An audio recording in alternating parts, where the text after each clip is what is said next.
Greetings, fellow Empyreans. I am Ashtarothi, the voice of New Eden, and it is April 13th, YC125, and this is the Eve Universe Show. All right, today we are going to cover some lore. That's what we obviously do here most of the time, or a lot of the time. You know, I know a lot of you guys love the lore breakdowns and stuff. Obviously, we've been talking a lot about mechanics and whatnot. However, with everything going on with faction warfare and potentially with what might happen next when it comes to Precursor Crisis and the various different beats that they've set up, I figured that it would be a good opportunity for us to go back to the beginning and look at how the events unfolded back in YC110 and YC111 that led to the rise of the Empyrean Age, the Emergency Militia War Powers Act, the formation of the faction warfare groups. So this is going to be everything from the beginning of YC110, which is 2008, up through the Empyrean Age crisis. We're going to try to get to when the Apocrypha event happens, which is in YC111. What we're going to do is I'm going to read it from the lore page. We're hopefully going to be a little bit more focused with this because there is actually a really good write-up on the universe page already, and we can use that as an opportunity to walk through the whole story. This is from the, as I said, the universe.eveonline.com lore portal. So what we have here is basically what they've done is, for especially the first like 10 years of the game or so, they did these breakdowns of the lore, or as the events happened, in these kind of, you know, collective narratives. So we're going to walk through these real quick. There's actually 3 of them. The events of YC110 was significant enough that it's broken into 2 years. And the reason why we're going into this really is because there are things that could be said as being like the moments in which everything hinges upon. There are decisions made or things put into motion by which everything else seems to pivot around, right? Everything before it leads up to it, everything since it has been affected by it and is defined by it. And in EVE Online, that pivot point is the Apocrypha event, in my opinion. The disaster that destroyed the Isogen 5 caches and opened up the wormholes. You know, that really was the moment in which everything changed. What we're going to be looking at is the events that led up to that and really kind of defined things about the politics in the universe as even we see today. And the reason why I think that's important is because, especially right now, is because as I watch the lore and see how things are playing out, I'm seeing a lot of beats from before, you know, and this isn't laziness. This is, you know, history echoes, right? It doesn't repeat, it rhymes. So I think it's important to look at the lessons that were learned, or what happened in YC110 and 111, and see what that kind of can tell us about what's happening now, and maybe give some context to what we're happening now. On that note, let us begin. The turn of the year YC110 saw events carry on. By the way, YC110 is 2008. I don't know if I mentioned that earlier. The turn of the events of YC110 saw events carry on much as they had in the previous year, with little to suggest the tumultuous changes that would begin to take place only a few months' time. Looking at the early months of this year, we might discern faint traces of what was to come, but only with the gift of hindsight could they be marshaled into a pattern leading to a day that will forever be remembered in the history of New Eden. See, it's not just me that says these things, although they're talking about a different day, but it's all the same time period. History doesn't repeat, it stutters. Maybe.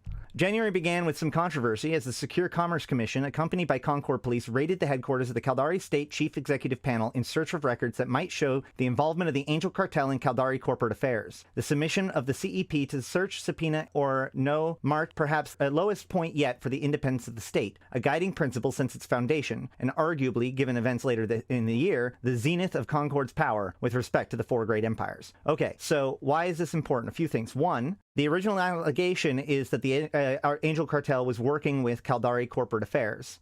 That's really interesting, especially when you start to consider the fact that the Angel Cartel are, of all of the corporations, seeming to be one of the pirate factions, the one that seems to be reaching across the aisle the most. We see a lot of Angel Cartel action still in the, you know, the space that you would normally expect to see, like Gerissus and stuff. Now, some of this might be involved with like the Deathless and whatnot, and how all of these factions relate to those is unknown right now. But the Angel Cartel will play a really big. Oh my gosh, no.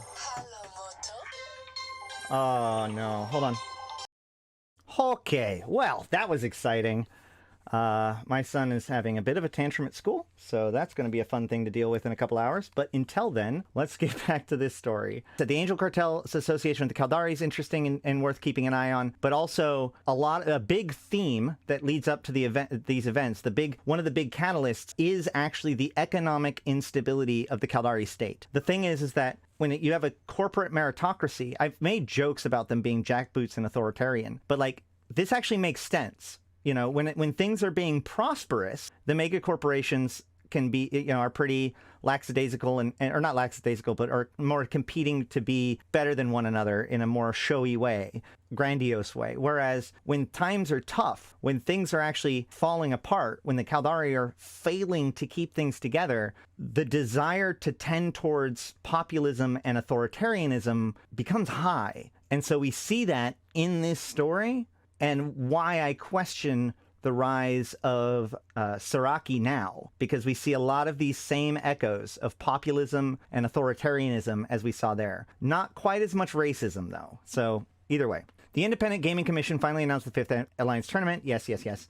The month closed with the Amarth's 7th Fleet under the command of Admiral Vazimir Sakharin, the fleet styling itself the Saracens in his honor, scoring the Bleaklands what may have looked like a crippling blow against the Minmatar rebels known as the Defiance, destroying 2 capital ships and a dozen support vessels. Admiral Saracen, having fought the Deviants for many months, may perhaps have realized privately that the rebel group was down but not yet out. February saw an official launch of a new advanced frigate class, the Electronic Attack Ship. Lydai Corporation in particular trumpeted the virtues of the Kitsune-class version and seemed to eclipse other manufacturers in promoting its electronic countermeasure platform. Scientists concentrated on the unusual stellar object that had been looming bright in the starfield across the New Eden cluster, with the University of Kali organized a conference to discuss. The Blood Raiders choose to express their views on the object by disrupting an Amar holder's 85th anniversary celebration in order to broadcast claims that it heralded their triumph over the Amar Empire. That's interesting. Controversy erupted into full force as the month drew close with a leak of confidential report on CONCORD's operation in the so-called drone regions, also known as the New Regions, in the northeast quadrant of the New Eden cluster. The activities of Code Aria inquiry into the rogue drone infestations and the implications of the leaked dossier caused outrage across major empires, with the Caldari state and Amar Empire being most vehement in their condemnation of CONCORD Inner Circle. So the Code Aria inquiry is actually a really interesting document. It is an official document put out by CCP. It is the leaked CONCORD document of an investigation as to the rise of the rogue drones and the opening of the drone lands. So, I'm not going to go over this entire document today, but if this is one of the things that you guys would like me to go into, please make sure to post it in the comments below and let me know, so then we can maybe revisit it. Even the start of the 5th Alliance tournament at the end of the month wasn't free of controversy. The Guristas denounced the organizers for excluding them from entering a team. It was revealed that the Caldari mega corporations had sent recruiters from their corporate security forces to watch the event. March kicked off with all the drama and destruction of the 5th Alliance tournament, with various factions sponsoring teams. The interest among planet-side populations was at an all-time high. Malatu Shakor, Speaker of the Republic Parliment, so Malatu Shakor at this point is not the Sammatar. Okay, there is no Sammatar actually at this point. It's worth noting. There's only the head of, I can't remember the actual name of the title. Or maybe it is just the Speaker of the Republic Parliament. Even went so far as to endorse the Ishukone team, causing much comment outside of the Republic. This is actually true because Ishukone team was supportive of the Defiance, which is the rebel Minmatar group. One Amar holder incurred much disapproval by betting heavily on anarchist Star Fraction Alliance, avowed enemies of the Amar Empire. The tournament continued through the first week into a crescendo toward a thrilling final between Triumphant and the Evoke. I wish that they did this again, where the different groups all bet on teams. A hard-fought battle saw Evoke triumph and win the championship and glory for their Serpentis Corporation sponsors who wasted no time boasting of the win. Interest in the so-called Bright Star continued, with Sayan Grilver, a Verrokior tribe shaman, mounting an expedition to investigate the anomaly, believing it to be a gateway to a spirit land inhabited by the ancestors of Minmatar. Much mocked, the expedition faltered when the anomaly abruptly disappeared in the middle of the month. Interest in the Bright Star diminished after the incident. So, remember, this is not Caroline Star. This is 2008. This is prior to the drone lands opening. Warfare in the Bleak Lands continued in the meantime, with the Defiant striking back in a resounding fashion after the losses in January, with 8 key 7th Fleet installations destroyed in one day of coordinated assaults. The Amar reaction to this was largely confined to looking for and finding a traitor in their own ranks, with the holder Hejaz Momir executed for treason after being found guilty by military tribunal appointed by Admiral Saracen. Controversially, in an act of literal nepotism, this was followed up with an appointment of Jalir Saracen, nephew of the Admiral, as provost holder of House Momia assets. Amar troubles continued to the end of the month, with 3 prominent Theology Council justices Felix Grange, Alice Gord, and Victor Elaide going missing, along with other council members and many associates. Conflicting reports surrounding the mysterious disappearance from the start, with rumors of a massive military buildup in the Sakit border system and even sightings of blood raiders confusing the picture. The status of the missing justices as capsuleers and members of the reformist tendency with Amar politics only fueled conspiracy theories, as did connections with the court of House Family. Is this before or after the drone lands opened? No, this has to be after the drone lands opened, because the Caldari inquiry is a review of that. So my bad. Drone lands are already open, but this star is kind of unusual. It doesn't last forever, though. It's also worth noting that, like, Felix Grange, in fact, all 3 of these guys, Felix Grange, Alice Gord, and Victor Elaide, are very critical people. This is the group that helped Jamyl Sorum be resurrected at the Matriarch Citadel. April began with a shocking address for the Amar Empire by Court Chamberlain Dashuta Karsoth. So Karsoth, the de facto ruler of the Imperium in the absence of an emperor, in which he revealed that the missing Theology Justices have been members of a conspiracy to assassinate him and take over the Theology Council. Karsoth went on to announce the capture of the missing Justices and their executions as traitor to the Empire. The royal heirs were notably silent about the entire affair, seemingly content to leave matters to the Court Chamberlain. This turn of events was seen to substantially enhance Karsoth's power, together with his secure grasp of the loyalty of the Ministry of Internal Order paladins and the denunciation of the Justices as reformists who sought to overthrow the traditions and religion of the Amar Empire. So Karsoth, in an absence of emperor, he's supposed to officiate the making of a new emperor. But rather than that, he's basically kind of disrupted the order of things and effectively gotten rid of all of those who opposed him, and has become the de facto leader of the Amar Empire, while the heirs seem to be kind of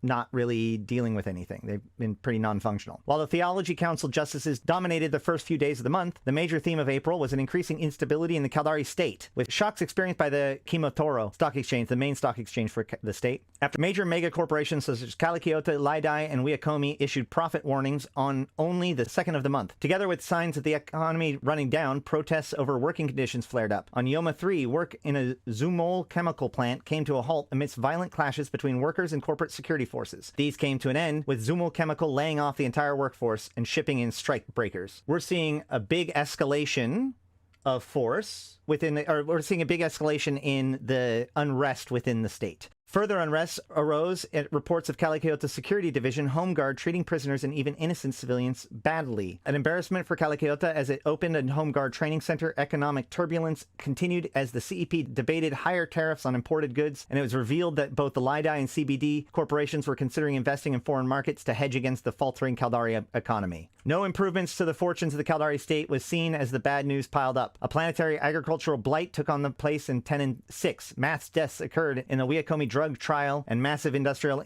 accident befell Sukavesta plant, killing 57 and injuring 1,200. Indications of a booming Federation economy, even to the point of labor shortages and the need for Minmatar immigrants to fill positions, were surely a bitter twist, if not directly related. The Caldari is on the verge of collapse. May was to give its name to a revelation. While the appointment of the Brutor officer Admiral Ferris Lajar as Republic Fleet Chief and Naval Operations on the first day of the month was notably enough, indicating increased power for the charismatic Malatu Shakur. The May Revolution was to take place in the ailing Caldari state, although it seemed at first that the trend of problems in the Caldari state was simply continuing where it left off in April. What started as a mere workers' revolt in an industrial plant on Piak 3 was to become the seed of sweeping change throughout the Caldari state. So here we go, guys. Tibus Heth. The Caldari Construction's armor forge on Piak 3 was not unique in experiencing a worker protest in the 2nd of May. Facilities in the Akanto and Lituria systems were also the scenes of revolt and a general shutdown as workers employed by the Caldari Constructions coordinated a protest against working conditions and the general lot of the Caldari wage worker. The unique aspect of the revolt on Piak 3 was that it was led by a man the entire cluster would come to know, Tibus Heth. One thing that's worth noting, as we get into this section in particular. There's a lot of mystery involved in the events that are unfolding here. And this story, as it's told here, leaves out the fact that the broker exists and was manipulating events behind the scenes. So the broker is this kind of somewhat mysterious, kind of secretive broker of deals within New Eden. He's kind of manipulating every step of the way here, but remaining unseen. All right. The revolt on Pyac 3 also paralyzed and threatened one of the most important assets of Caldari Constructions, the Armor Forge being a key facility producing essential components for starship construction. Perhaps this is why the Constructions chose to call in the Home Guard, the security arm of the Calicote Mega Corporation, who promptly deployed dropships full of mechanized infantry to the site. Caldari Constructions themselves claimed that Heth was holding hostages and threatening to kill everyone in the Armor Forge,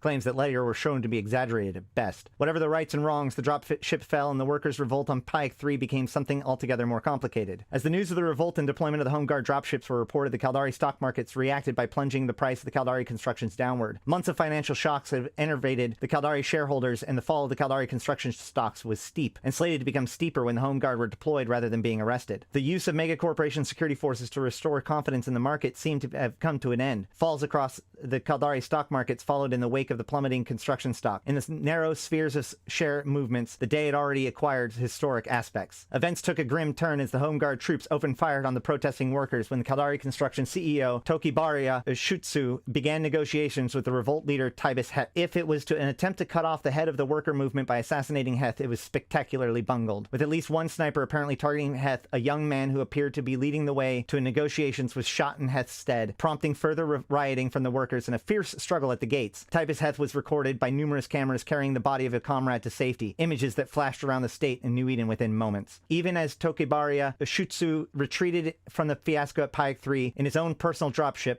something remarkable was happening on Caldari stock markets. Caldari Construction stock was soaring. A mysterious buyer who had started to buy the depressed stock's increasingly large tranches even as they reached rock bottom and deadly violence erupted at the Armor Forge. While a standoff developed at the Armor Forge, Home Guard troops unwilling to press forward and create what would be undoubtedly one of the bloodiest massacres in the history of industry unrest in the state, Caldari Construction stocks were snapped up. Even as the Calicote Corporation denied having Home Guard the authority to open fire, someone acquired a controlling interest in the corporation at the center of the unrest. Astoundingly, it transpired that someone in question was Tibus Heth. How this happened remained a mystery, and the theories abound as to secret backers and puppet masters behind Tibus Heth. Yet the fact remained undeniable that Tibus Heth, industrial MTAC operator in Caldari Construction Armor Forge on Pyac 3, became majority owner of the very corporation he worked for shortly after noon on the 2nd of April YC110, setting the seal of the new order of the Caldari Constructions. The disgraced Tokibaria Shutsu ceded his personal stocks to Heth before taking his own life. Whew.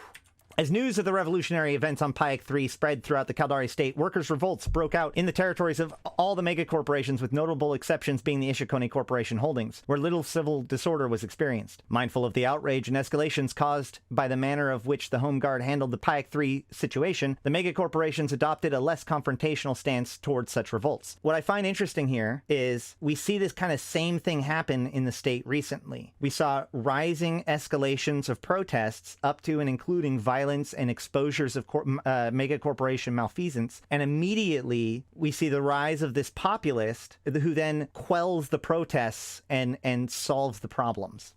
Like magically. Having been formally invested as CEO of Caldari Constructions, Tibus Heth secured access to the primary news hub of Caldari State and broadcast an unauthorized address to the entire state. In his remarks, Heth rallied against the corruption of the state by the mega corporations, blamed Gallente influence for distorting the values of the state's leaders, and pledged to restore Caldari to dignity and power. Like I said, he's more of like the racist populist kind of style. Saraki is more of just a general war hero, as he was the leader of the defense for Samanuni when it was fortified during the invasions. Perhaps stunned by the sight of one of their own leading a mega corporation, rioting workers began to return to their homes. The mega corporations, if anything, even more stunned, remained silent. The first day of May Revolution was over. Ambassador Keitan Yun. This is important because Ambassador Keitan Yun is still around quite a bit. If we look at the lore, like he's the guy who's talking in front of CONCORD to this day. So let's find out more about his origin. As New Eden absorbed the events of the Caldari state, one man's career began an arc that would lead him to be reviled by some and cheered as a hero by many others. It started as a fairly mundane matter in the appointment of Keitan Yun as a Minmatar Republic ambassador to the CONCORD Assembly, an academic and quiet servant of the Republic held in some regard by Prime Minister Karen Midjular. Prime Minister, that's the top rank. Yun seemed a choice entirely in keeping with the thoughtful, technocrat-heavy mode of government Midjular had always stood for. Many were surprised, therefore, not least among them Karen Midjular, when Yun used his inaugural speech to the Assembly to condemn CONCORD for acquiescence in the slaving practices of the Amar Empire and its hypocrisy in allowing the Amar to send representatives to CONCORD at all. Ejecting from the Assembly for refusing to recant, Yun seemed to a broken man. Shunned by his Prime Minister, he disappeared from public view. His reappearance was quite a different matter. One second, I want to check something out. I want to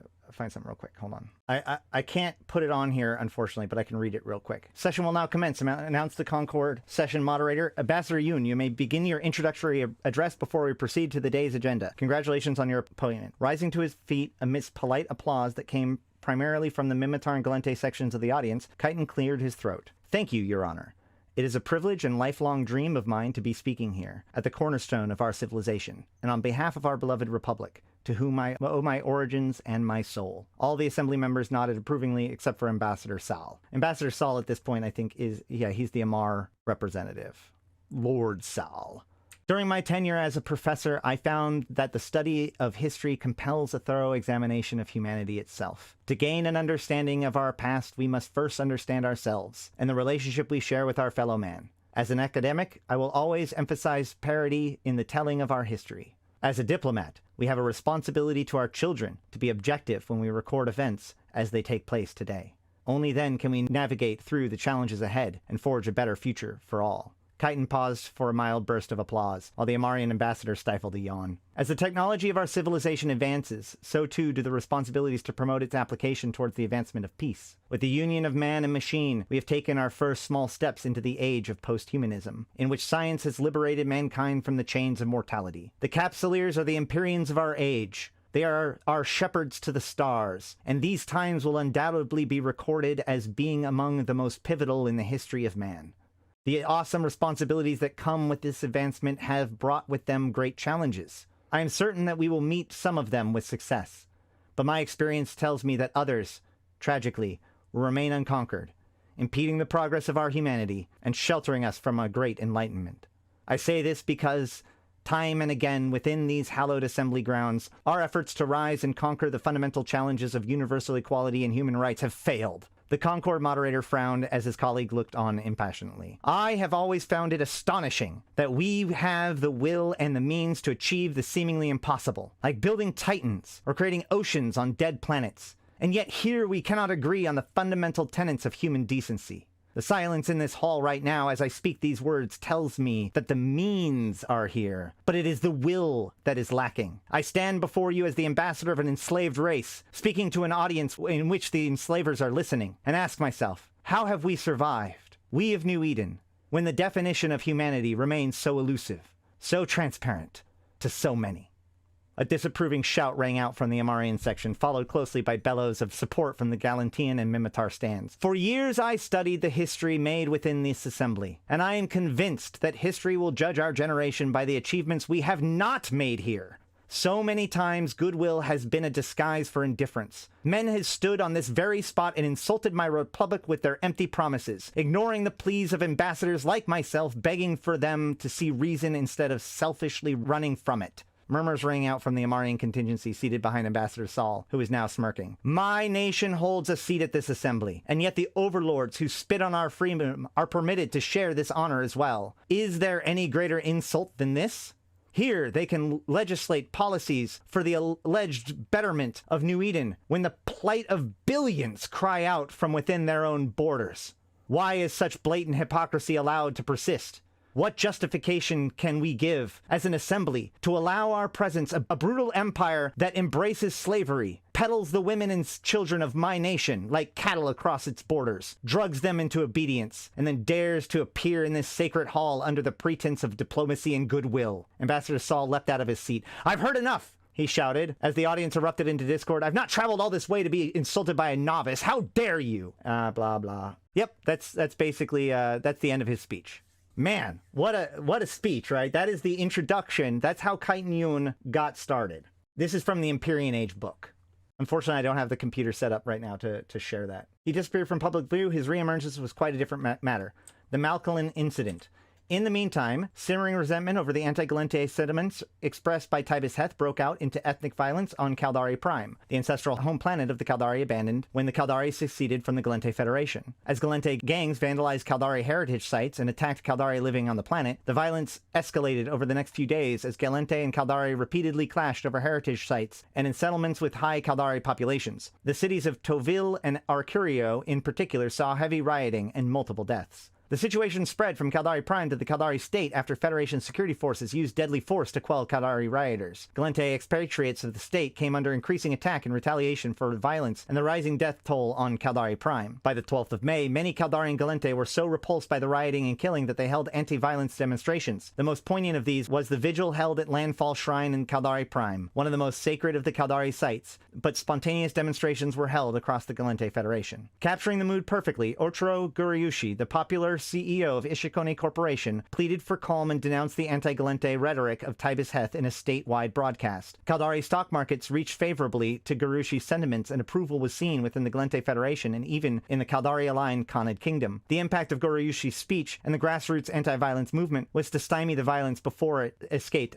beyond control. So out of this kind of chaos and unrest between the Federation and state and the rise of this populist leader comes Otro Guriushi, the head of the Ishukone Corporation. The Ishukone Corporation being one of the only ones that wasn't suffering before, and so he's particularly powerful and one of the more, Ishukone's traditionally one of the more open mega corporations to working with groups outside of the state. Up comes this anti-violence sentiment, which Otro Guriushi kind of continues to push forward towards an agreement, much like there were agreements that were trying to be brought together prior to uprising. Within 2 days, a further remarkable development emerged as Otro Guriushi and Soro Forotran, Gallente Federation president, agreed to hold an economic summit at Ishukone headquarters in Malkalen. Appearing somewhat wrong-footed, Tibus Heth welcomed the news of the Malkalen summit, just as citizens and markets across New Eden breathed a sigh of relief. So again, also, peace treaty, peace meetings, and all that kind of stuff. However, this one doesn't end the same way as the last one, or the one that just happened did. Moving quickly, the Federation sent its economic minister, Wadis Chin, to the head of the delegation, transported aboard the mighty FNS Wandering Saint, a Nyx-class supercarrier piloted by the venerable Admiral Alexander Noir, veteran of the Caldari Gallente War, and respected on all sides as a man of peace who knew what it was to fight. As a great vessel dwarfing its escorts arrived in Malkalen and approached the parking orbit of the Ishukone headquarters station, it seemed to carry with it the hopes of both the Caldari state and the Gallente Federation. History will surely view that as the cruelest of ironies. We now know that Otro Guriushi welcomed Wadis Chain as the formal opening of the economic summit. Admiral Alexander Noir was preparing to initiate a sequence of events that would leave hundreds of thousands dead. The first sign of trouble came as the FNS Wandering Saint seemed to, indeed, wander out of its parking orbit and turn toward the station itself.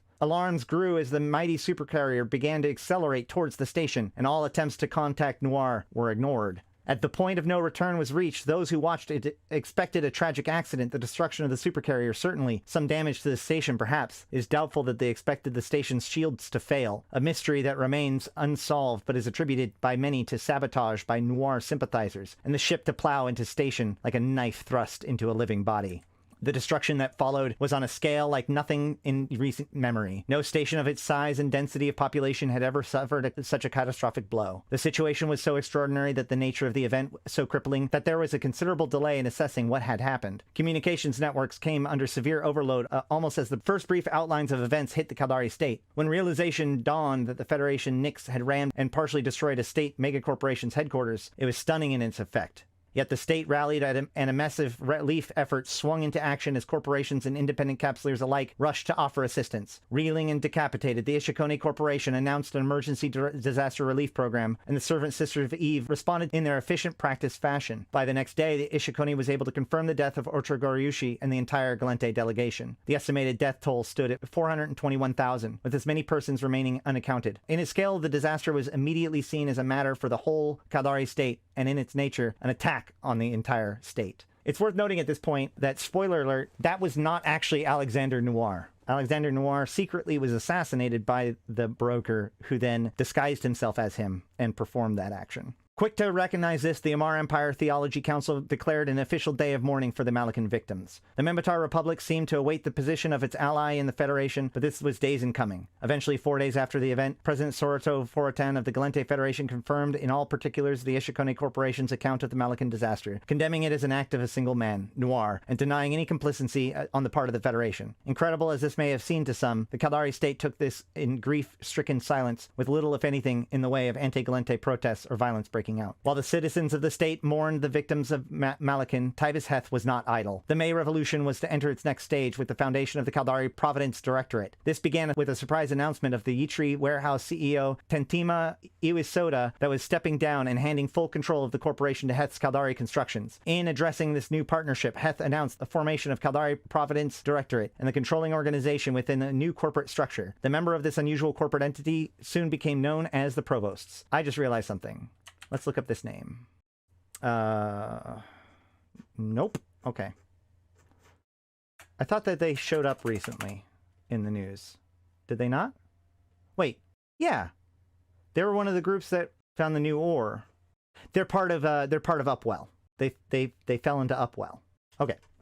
The ability of Tibus Heth and the Provost to acquire another corporation may have startled some, but Yitiri was a relatively minor corporation. More than startling, in fact simply amazing, was the takeover of the Calikiota Corporation, the biggest mega corporation of them all, by Heth and the Caldari Providence Directorate, a mere 2 days after the Yitiri acquisition. Apparently affected by virtue of former KK CEOs Hatakan Oriitsu stepping down in Heth's favor, the Calikiota takeover transformed Heth from a demagogue with the power of a corporate CEO to arguably the most powerful man in the state. A concerted opposition by the other mega corporations could have stopped Tibus Heth in principle, but it was soon established that the others were of no mind to act. Addressing the population as a member of the leadership of the Caldari state, Tibus Heth mourned the passing of Ortro Goriushi and the fallen of Malkalen, now numbering over 600,000 dead, and then declared a quarantine of all Gallente expatriates within state borders. This move was not opposed by any of the other Big 8 megacorporations.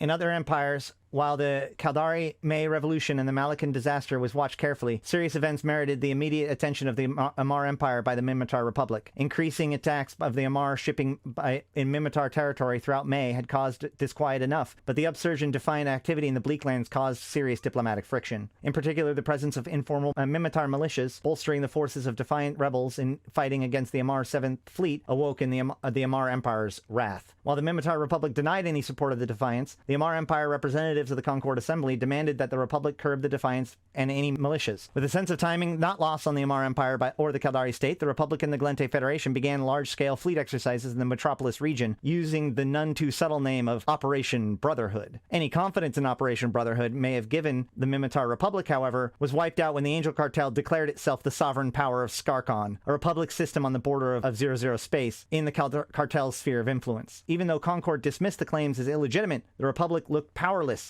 to intervene as the population of Skarkon welcomed the change, having been neglected for years by the Republic authorities. So this was a big catalyst here. Once again, we're seeing these empires at kind of their most vulnerable points. The Caldari are economically falling apart. The Minmatar are politically falling apart, having difficulty keeping itself together. And of course, the Gallente are trying to, win the Minmatar further and further onto their side. Yulai Incursion. So meanwhile, while this is all happening, secretly, behind the scenes, there was a major fleet known as the Elder Fleet was being built. And it is first exposed on this day. The final act of May Revolution came as the arc of Keitan Yun's career blazed into prominence no mere ambassador could have hoped for. On the 29th of May, the Calikiota Yitri conglomerate agreed on strategic partnership with all of the other Big 8 megacorporations, save for Ishukone. With this agreement, Tibus Heth Caldari Providence Directorate gained control of the vast majority of the Caldari state's industrial base. A unity not seen in the state for decades had been achieved, and would soon be improved on yet further. The penultimate day of May bore witness to two extraordinary events. One of them transfixed the attention of all and eclipsed the other, rather quieter and almost resigned occurrence. Both were important to understand what was to come. At approximately YC111 5:30 at 10:30, an armada of Minmatar ships jumped into the Yulai system without using any of the system's stargates. Within seconds, a fleet composed of multiple Naglfar-class dreadnoughts bearing Republic fleet markings, but broadcasting no identifiers, surrounded the Caldari Bureau station, escorted by many Thucker tribe vessels, equally bereft of electronic identifiers. Only a few minutes minutes after the arrival and menacing encirclement of the CONCORD headquarters, mystery capitals and escorts jumped out of the system without a shot being fired. As CONCORD grappled with the pressing question of how an entire armada had jumped into the most secure system in New Eden without using gates and bypassing senatorial suppression fields with contemptuous ease, the news of the nature of the ships raised equally urgent questions for the Minmatar Republic and Prime Minister Karen Midgular. The revelation later in the day that Keitan Yun, the disgraced Minmatar ambassador to CONCORD, had spoken to CONCORD authorities just before and during the Yulai Incursions with apparent knowledge of the purposes of the mystery fleet, only intensified pressure on Midgular administration. Disavowing Yun and denying the involvement of any Republic fleet assets in the incident, Karen Midgular appeared to many observers to cut a bewildered figure losing control of the Republic and its institutions and its people. So back to the thing. Can I find... There is an attempt on Yun's life, and he goes back and forth with them, but I don't know whether or not he actually gives... Oh, here we go. So they go have a... He shows up, he has a back and forth with them, they kind of blush him off, and then everything jumps in. And he says, "Will you take my warning seriously now, Admiral?" And he goes, You're still not listening to me, Admiral. My exact advice to you and to CONCORD is exactly that. Back off. You have 30 days to reconsider your hypocrisy in blocking Minmatar's rights to defend itself. If you attempt to intervene with us after this period, we will no longer recognize the CONCORD Assembly as a governing authority of the Minmatar people, and we will defend ourselves accordingly. Speaker Paukuso, do you understand me? 30 days. Make sure your inner circle masters understand that. Farewell for now. I pray you both come to your senses. And then he disappears. I know you can't see it when I'm reading it from the Empyrean Age book. I'm sorry. As CONCORD grappled with the impact of Yun's Yulai Incursion had made itself felt. The second extraordinary event of that day passed with relatively little notice. Still in mourning and administratively crippled, the Ishukone Corporation agreed to grant strategic control of the industrial operations of the Caldari Providence Directorate, completing the May Revolution and bringing all of the Caldari megacorporations under the effective control of Tibus Heth. For the first time in centuries, the Caldari were controlled by one man, with the question for many being whether he was the savior of the Caldari nation or a newly crowned tyrant. So I have a couple of videos to show you guys. This is the first one.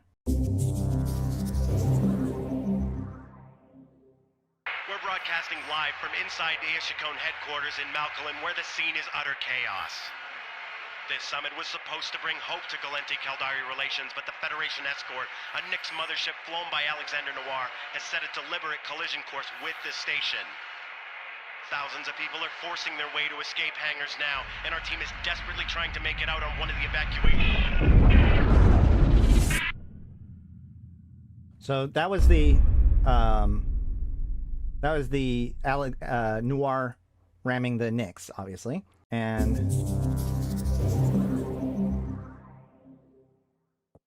shockwaves have been felt throughout New Eden, following an ominous turn of events in Yulai, where just moments ago, a tense standoff between Direct Enforcement Division warships and an unknown task force ended without incident. Scope News obtained this video depicting what appears to be a combined mix of Republic fleet and Thucker tribe vessels converging on the station as if preparing to attack. The two groups have never cooperated before, and the Minmatar government denies any involvement in the incident. Although the area surrounding the station is once again clear, fears remain that the mystery task force will one day return, and with much more sinister intentions. all right, next. Let's move on to year 2. Or sorry, the second half of YC110. June of the year YC110 was not to be a month of anticlimax when set against the revolutionary events of May, though many might have wished it had been when the dust of events settled. The first few days were full of problems, but the pace of events was to accelerate beyond imagination on a day that any history of New Eden will surely count as the most tumultuous for centuries, if not ever. It started with the Minmatar Republic slipping further into chaos and the Caldari state seeing Gallente fleeing in the face of Tibus Heth's ascendancy. The Angel Cartel in Scarcon held a referendum on its presence as the ruling power that showed the population to back them and not Karen Midgular's Republic. Crucial tribe militia were fired on by Republic fleet vessels on the Minmatar-Ambasador borders as the government and military tried to stop total disintegration and war from breaking out. Tibus Heth, waxing in power, declared a national draft, evoking the Malkalen disaster as evidence of the need for the Caldari state to defend itself. Remember, around the time that Saraki took power, the state was militarized, and basically every Caldari citizen is now considered part of the military, and I don't believe that they changed that yet. So yeah. Violence on Caldari Prime flared up once more as the sight of Galentians fleeing from the state caused anti-Caldari riots on the troubled planet. President Soro Foratan was moved to decree martial law on Caldari Prime and pointed to Tibus Heth as the responsible party for inciting the violence. With the Republic lurching out of control and the state and Federation at odds, the Amarr Empire seemed momentarily to be uniquely serene among the great empires of the core. This serenity was rudely shattered by the news that a large population of Starkmanir had been discovered amongst the slave population of the Ambasador Mandate. Thought all but extinct after a campaign of extermination by the Amarr centuries ago, the discovery of viable population of surviving Starkmanir within territories essentially controlled by the Amarr came as an astonishing surprise. Confirmed by the Servant Sisters of Eve and the Minmatar Biotech Corporation Eifer & Co. One second. Yep, another group in Upwell. Eifer & Co., the news transfixed the Minmatar Republic, with Prime Minister Karen Midgeler acknowledging the news and welcoming the pledge by Amarr Court Chamberlain Dachuta Karsoth, I'm just going to call him Karsoth, to do everything possible to preserve the Starkmanir. Others in the Republic expressed dismay as to how readily Midgeler moved to work with the Amarr on the Starkmanir issue. The Speaker of the Republic Parliment, Malatu Shakur, a long critic of the government and what he considered policies of appeasement, called an emergency session of Parliament to hold a vote of no confidence in the administration of Karen Midgeler.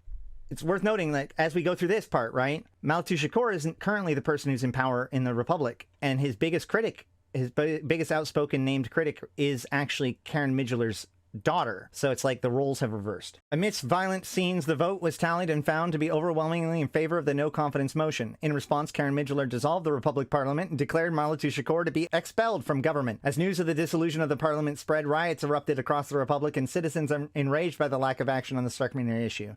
Curiously, within a day, the Angel Cartel was to abandon its claim to Scarcon, leaving many facilities behind it. Despite this, Shakur commented that the Scarcon issue was one of many that led to the vote of no confidence in the Midgeler government. As the Republic found itself convulsed by political turmoil, Chamberlain Karsoth moved to assert his control over the situation within the Amarr Empire, recalling Admiral Vanazir Sarasin from the Throne Worlds and putting Sarasin's Amarr 7th Fleet on standby. Echoes of the Theology Council Justice's affair were seen in Karsoth's detained Admiral Sarasin on charges of high treason as soon as the latter arrived in Amarr. The 7th Fleet was swiftly reassigned from Bleaklands to duties in the Iridia region, justified by the lack of any defiance activity for over a week. Even though the former Republic Admiral Kenneth Filmer spoke out in the support of Karen Midgeler the day before, Kenneth Filmer is the current head of the Minmatar group. If we go to Frontlines, there we go. That's him.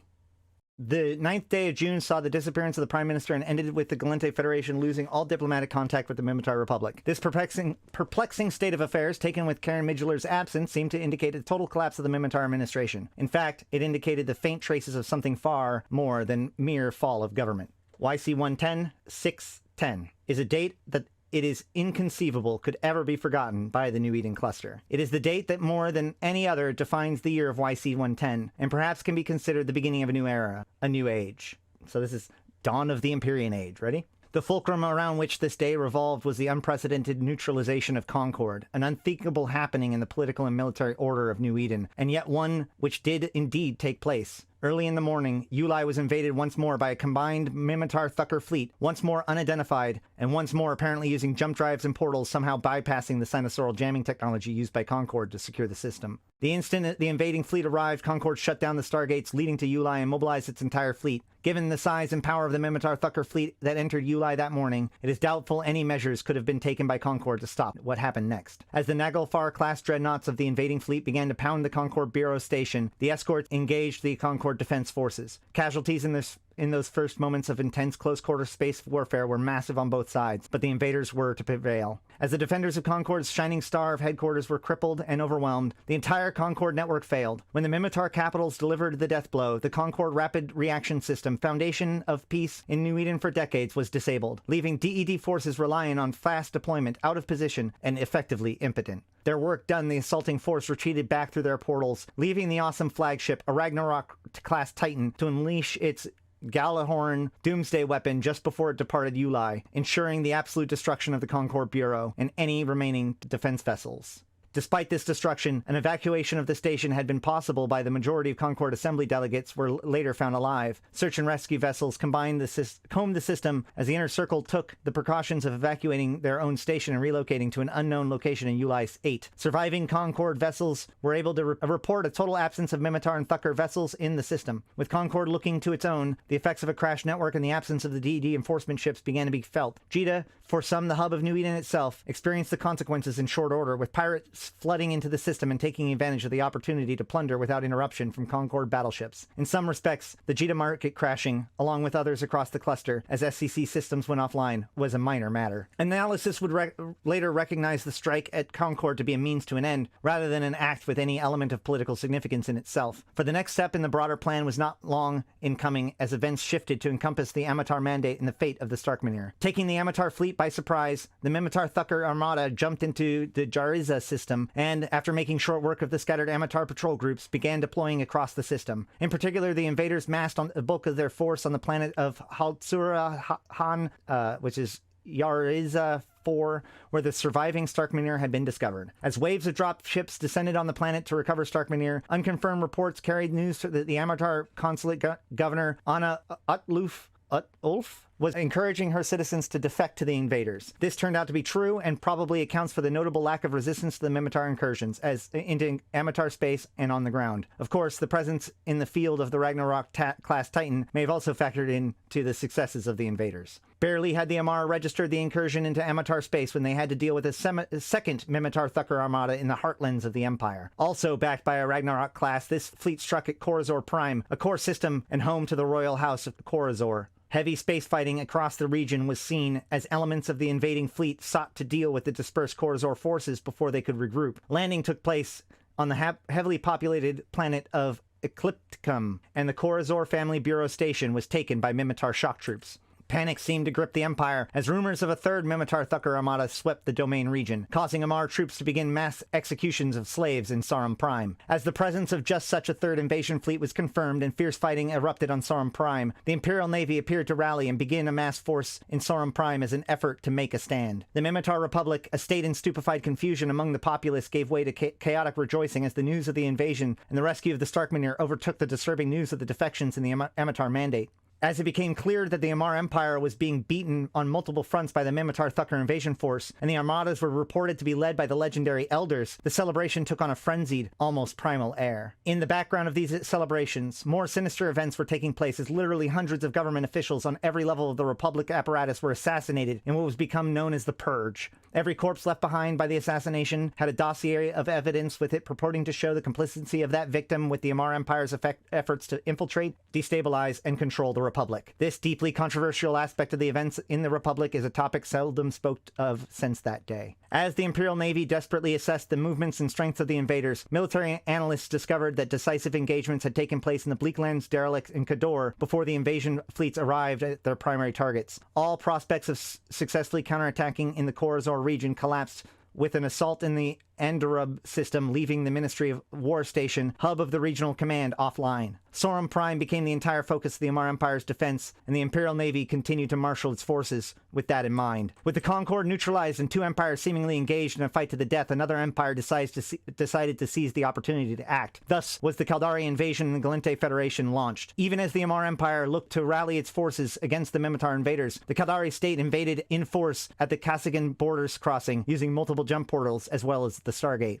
The Gallente Federation had no inkling that the task force numbering in the thousands of ships was approaching the border until the invasion force had crossed over. The total failure of the Federation early warning system known as Tripwire echoed many technological failures on this day, not least the ease in which CONCORD's defensive strategies were bypassed. Hard lessons were being learned on all sides, but the Federation was perhaps to be forced into learning the hardest ones of all. Within half an hour, the Caldari task force crossing the border entered into Luminaire, the home system of the Gallente Federation, an ancestral home system of the Caldari people. No Federation forces of sufficient strength could be mustered in time. A Leviathan-class Titan and capitals from all of the Big 8 megacorporations spearheaded the invasion. The 1,000-strong forces proceeded to lock down the system and impose an unbreakable blockade, despite the best desperate efforts of the Federation Navy reinforcements. In a move that might be considered rather cursory, the Gallente Senate in Valor declared war on the Caldari Senate in an emergency session called by Senator Mentis Black. Panic erupted elsewhere in the Federation as the news of full-scale invasion by Caldari forces spread over the news feeds, urgently replacing accounts of the shocking events elsewhere in New Eden. Federation systems in the assumed path of the invasion suffered the greatest chaos, and transit systems were effectively paralyzed as citizens made to flee from the invaders. In the Caldari state, the news was equally shocking, but provoked a strange solemnity in the citizenry, as the Caldari people were only now understanding what it meant to be at war again. The Gallente response to the invasion rested on two main planks. The first, resistance within Luminaire itself. The second, a counter-thrust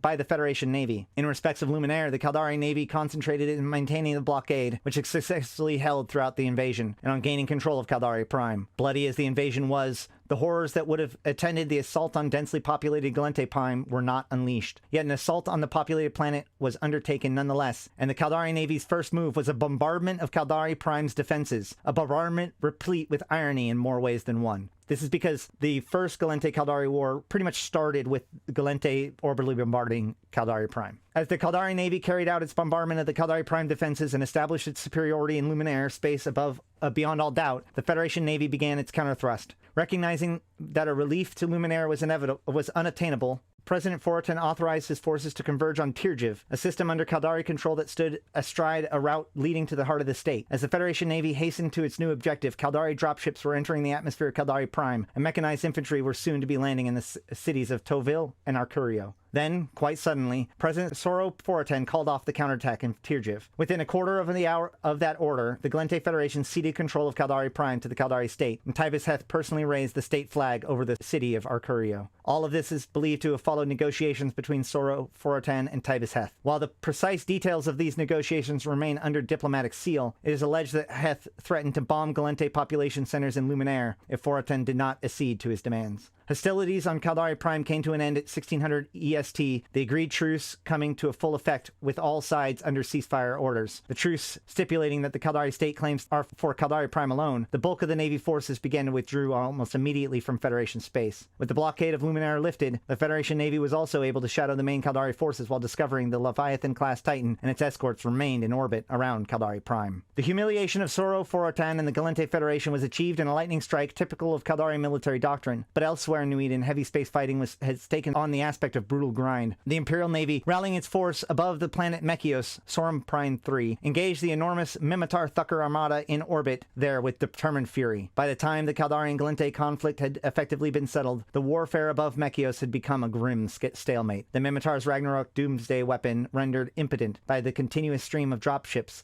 laden with rescued slaves returning from Mechios. The breaking of this stalemate was perhaps the most astonishing event of the day, filled with hitherto unthinkable happenings. Even as the Caldari Navy withdrew from the state, Amar Imperial Navy began to retreat from its position over Mechios. The Elder-led fleet disdained pursuit and held its own position as the Amar warped away. Perhaps assuming that the Imperial Navy to be broken, the Minmatar Thucker Task Force continued its work and redoubled its efforts to rescue the many slaves on Mechios. Perhaps the commanders of those invasion fleets were puzzled by the appearance of a lone squadron of only 13 Amar battleships over Mechios, but we will never know what they thought when they realized that their overviews were telling them about the identity of the lead Amar ship's commander. Jamyl Sorum returned from the dead, leading a squadron of battleships against the entire Minmatar Thucker Armada. The impact of this news had on the New Eden cluster when it spread across the newsfeed was powerful enough. How it affected the men of that armada can only be conjectured. For analysis of telescopes, detector arrays, and fragments of holodata all point to one thing. A massive explosion above Mechios destroyed that entire invasion fleet. No ship survived. No one survived. With the fleet destroyed, the Minmatar forces on the surface of Mechios were doomed. Amar's retaliation was swift and merciless, crushing the invaders. The woes of Mechios were not ended, though, as vast quantities of wreckage from the battle and the destroyed armada began to fall into the atmosphere, wreaking havoc upon the planet. Jamyl Sorum's victory here had come at a price. It's worth noting that it was actually above Jamyl's birth city. I keep hitting that, I'm sorry. It was above Jamyl's birth city, so I wonder how much of the fallout actually literally landed on her birth city. Perceiving that the Amar had gained the upper hand by virtue of Jamyl Sorum's possession of a weapon of terrible power, even if the nature of that weapon was not fully understood, the remaining Elder fleets elected to retreat from their positions in Corazoran derelict. The Imperial Navy pursued with Jamyl Sorum at their head. As the invaders became the hunted, an act of heroism by the defiant rebels allowed the retreating fleet to gain ground. Engaging the pursuing Amar forces in a desperate holding action, the Minmatar freedom fighters paid with their lives to buy precious time for their Minmatar and Thucker comrades. When the Imperial Navy once more took up the pursuit of the Elder fleets, no trace of the defiance remained.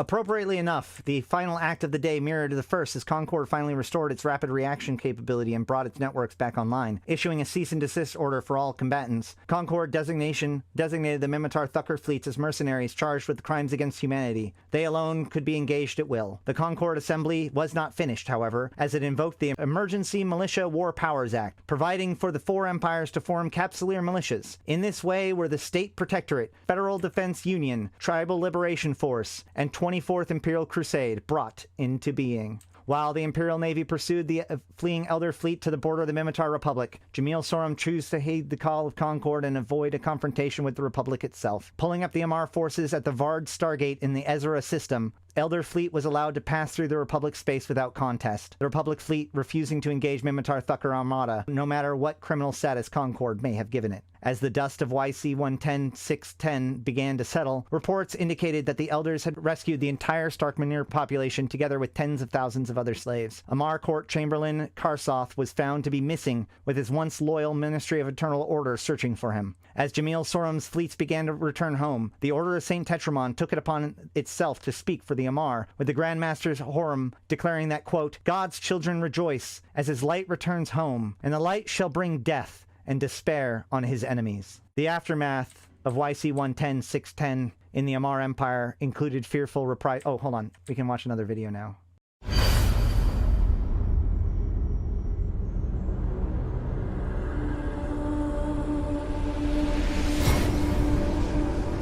The cycle of life and death was supposed to end with us. We were to be the start of a new age. A destiny of light. An Empyrean Age. There's the damaged CONCORD station.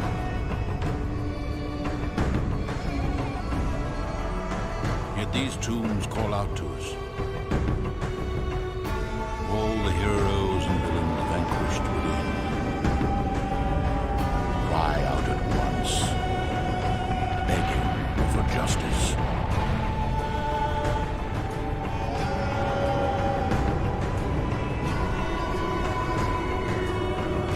There's the Minmatar attacking We will CONCORD? fight for what we believe in. We will take a side, and our wrath will be furious.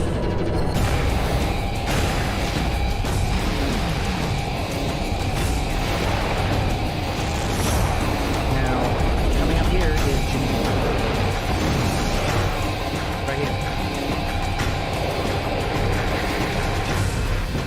There's the super weapon, and that's what it does.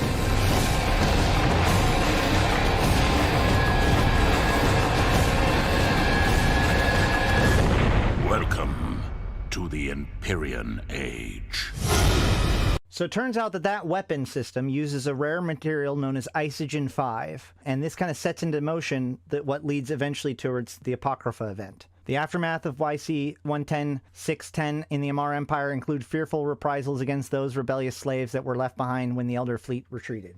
Thousands upon thousands of rebels were killed by the Imperial Navy, used orbital bombardments to eliminate any holdouts. Military mobilization in Khanate Kingdom was suspended as it became clear that no incursions had taken place within its territory, and Khanate II calmed the population with an address to the kingdom. As Jamyl Sorum's return from the dead was absorbed, it met with mixed reactions within the empire. Her apparent failure to properly observe the ritual of Shathal Sin, requiring the suicide of all remaining royal heirs on the ascension of the new emperor to the throne, constituted a religious crime. Yet counterbalancing this was the critical role Sorum had assumed in halting and repelling the Minmatar invaders. This is a big thing. Like, when Jamyl showed up, if she had just shown up, then she would have been like a heretic. You know, it would have been a problem. She was supposed to kill herself. The fact that she stopped the Elder Fleet that was being seen as unstoppable at the time is the thing that made her, like, be seen as being chosen by God, resurrected by God to be their leader. While the Amar Empire recovered itself, reports of a new region of space opening up in the volume of space known as Blackrise were confirmed. Convinced of their strength, the Caldari state opened up the new region that they had secretly colonized and shown the Gallente Federation that yet another other border with the state now existed. Concerned with affairs from the Federation, President Soro Forotan addressed the nation and revealed the treachery of Grand Admiral Avent Ederer, promising to bring him justice and pledging to restore dignity with the Federation. Even though the formal militaries of the empires had ceased belligerent operations, it soon became clear that the newly formed Capsuleer militias would lose no time in fighting across the territories on all four nations. Fleets of Capsuleers numbering in the hundreds clashed across Black Rise and Bleaklands in particular, with the State Protectorate and 24th Imperial Crusade allying against the Federal Defense Union and Tribal Liberation Force. Despite the misgivings of some in the Amar Empire, the royal heirs of Artushipur Kador, Korazor, and Tashmurkon backed Jamyl Sorum's claim to the imperial throne, waiving their own rights to contest the succession by trial. In the absence of court chamberlain Artico Korazor, the son of the last Emperor Dorium II, appointed the interim chairman Hemerin. The Theology Council soon petitioned by court chamberlain Hemerin to approve the declaration of Jamyl Sorum as Empress-elect. Moving swiftly, the Theology Council confirmed the validity of the nomination of Jamyl Sorum and authorized the chamberlain to hold the imperial coronation as soon as possible. Even as the order of things seemed to be overturned by the Amar Empire, the Minmatar Republic was readjusting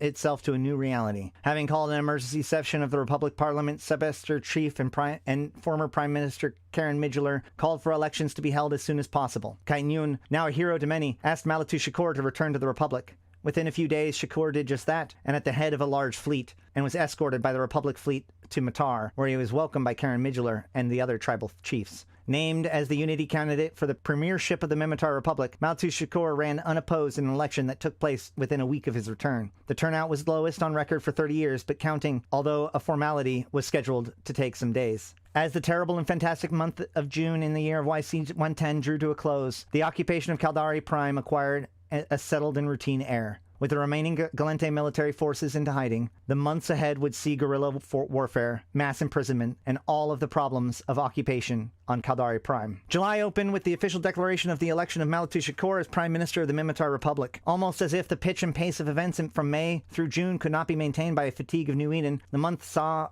little to astonish. The warring Capsuleer militias kept up a steady battle across contested systems, with some seeing occupations while others were relieved by militias supporting their sovereign powers. The Theology Council decided to recall various artifacts from the Bleaklands, now a region more dangerous than ever. It was when the Blood Raiders roamed its spaceways. Street violence was a minor theme of the month, as Federation citizens gave vent to feelings of anger and humiliation in the wake of the Caldari invasion and occupation of Caldari Prime. In the Republic too, gangs of youths roamed, and the idolatry of Shakur and the tragic defiance as an excuse to vent their feelings. Perhaps the whole cluster was gripped by the need to express pent-up anger. Even the Mortis Legion mercenary company experienced a surge in recruitment. August saw the idolatry of Malatu Shakur result in the tragedy as a pair of foolish youths blinded themselves in imitation of the old white-eyed hero. Elsewhere in the Republic, many Minmatar were so inspired by the appearance of the legendary elders that they set out as pilgrims to the Great Wildlands, where Minmatar Thucker fleets were believed to have gone. At least one such convoy was to go missing in the course of a month. Huala's system became the focus of warfare between the 24th Imperial Crusade and the Tribal Liberation Force. As the Amar searched for a missing Amatar scientist, Dresden Karel, believed shot down at the end of July, Karnell was eventually found and extracted, and the incident demonstrated the usefulness of the militias to the empires in achieving delicate objectives. The occupation of Caldari Prime took a turn for the worse as Gallente resistance fighters turned into bombings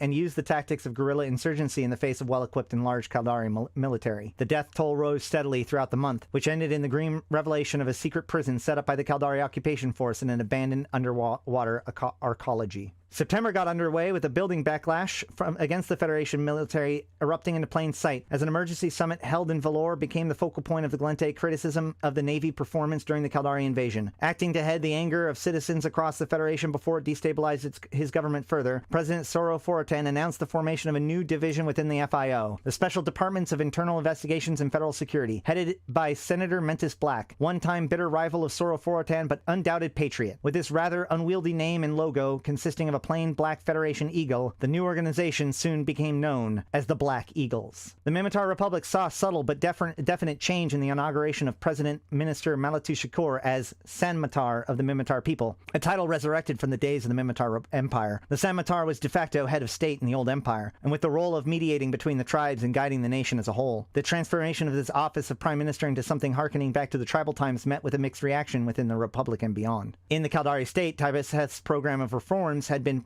in place long enough for an independent audit to assess them and give positive reports on the effects. A cautious reaction to this outside of the state was little interest to state citizens, who enthusiastically backed the Heth program. The Amarr Empire's Chamberlain Hemmerin announced the coronation of Jamyl Sorum for the 26th of September, and despite much preparation, it was later postponed until the first week of October. The first week of October was the time of rejoicing for the Amarr Empire as Jamyl Sorum was crowned Empress, Jamyl I, in the Cathedral of St. Curia, the prophet on Amarr Prime. Oh, hold on.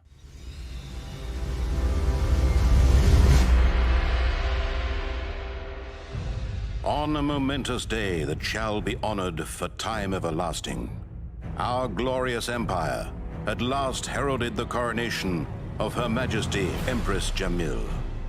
As billions of faithful beheld a scene of unprecedented imperial might, she arrived with her guardians to announce the dawn of a new reclaiming. The legacy of her reign began with a decree to every soul of New Eden. I am the harbinger of hope. I am the sword of the righteous. And to all who hear my words, I say this. What you give to this empire, I shall give back unto you.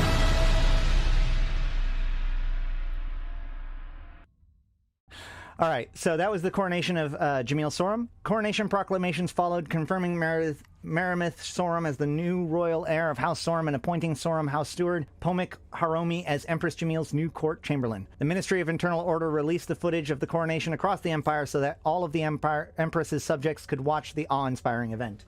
The Chief Executive Panel of the Caldari State got on with more mundane affairs as it established a reform guidance board to oversee the provost reforms of the Caldari State in the absence of sick leave of Caldari Providence Director COO Janice Bravor. November was to demonstrate just how mutable the politics of New Eden cluster had become, even in relatively small matters such as the involvement of royal heirs Uriam Kador and Giannis Ardashapur in the campaigns of the 24th Imperial Crusade, or the strange corporate scandals that collapsed the Caldari State's Reform Guidance Board. Events seemed to pile up with new urgency. Perhaps after YC111, 610, even at 5 months removed, people believed that almost anything could spark tumultuous change.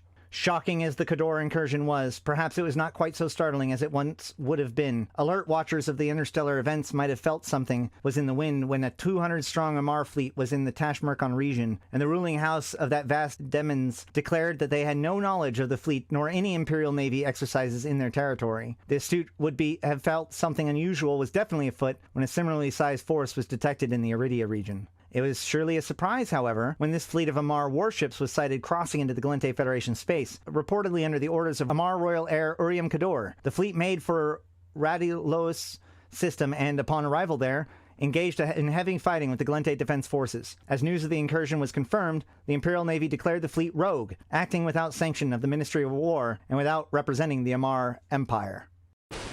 Wrapping up financial news, commodity prices fell on profit-taking for trading runs, but the manufacturing sector rallied on economic data showing a sharp increase in orders for Starship components. Meanwhile, an increase in mining yield for the period indicates... We have a breaking story. This is live footage of the Radalos border in Solitude, where Imperial Navy warships have just crossed... wait, correction. We have reports now that those ships belong to the Amarian royal heir Uriam Kador, not the Imperial... Whoa! They've opened fire. I don't believe it. Amarian heir Uriam Kador has just launched a personal invasion of Federation space, which just months ago was invaded by... I'm sorry, we're getting more footage now. Okay, heavy fighting is underway between forces in... Look! Military experts are calling this a sinusoidal field. Hundreds, maybe thousands of ships are coming through. This is a massive Federation counterattack. The Galentians are fighting back with everything they've got. Look, a Federation Titan has just come through. There's no escaping them now.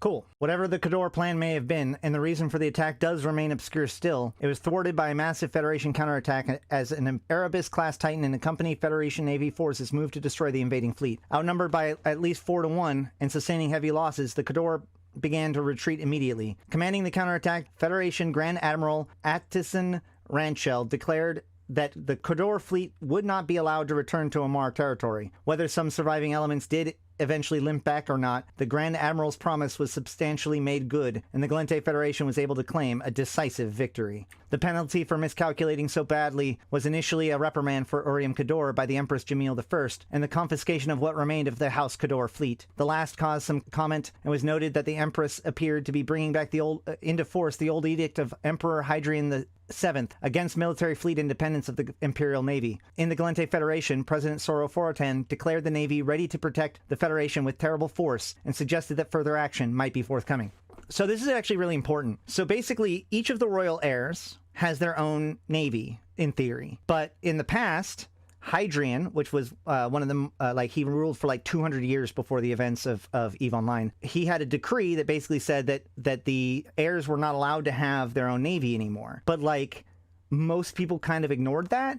But this move made it so that Jamyl basically began to enforce it more and more. This is worth noting because this kind of gets reflected by Empress Catus, who then brings out the principle of two swords about how the Empress is both the leader of the military and of spiritual matters, and then proceeding to basically assign territory to the different empire houses and charge them with their own defense, effectively undoing the Hadrian decree. But that was later. That was 2018. This is Jamyl. It was not too much later in November that when further action materialized as the Federation Navy fleet moved into force across the Iridia border. With Amar Navy vessels monitoring their movements but not moving to intercept, the 100-strong fleet headed to Kador Prime. The Federation Navy forces were able to overwhelm what was left of the Kador defense fleet and sent boarding troops into the Kador Family Bureau station in orbit of Kador Prime Kador Prime 1. Shortly thereafter, the Federation fleet withdrew, its mission apparently successful, and departed Kador Prime, heading to the Gallente Federation with no more interference from the Imperial Navy than before. Later that day, President Soro addressed the Federation to announce the capture of traitor Grand Admiral Avent Enterer. It transpired that the extraction of the renegade Federation officer was the primary goal of the operation in Kador Prime, and with this, the dissolution of the Kador fleet. The Federation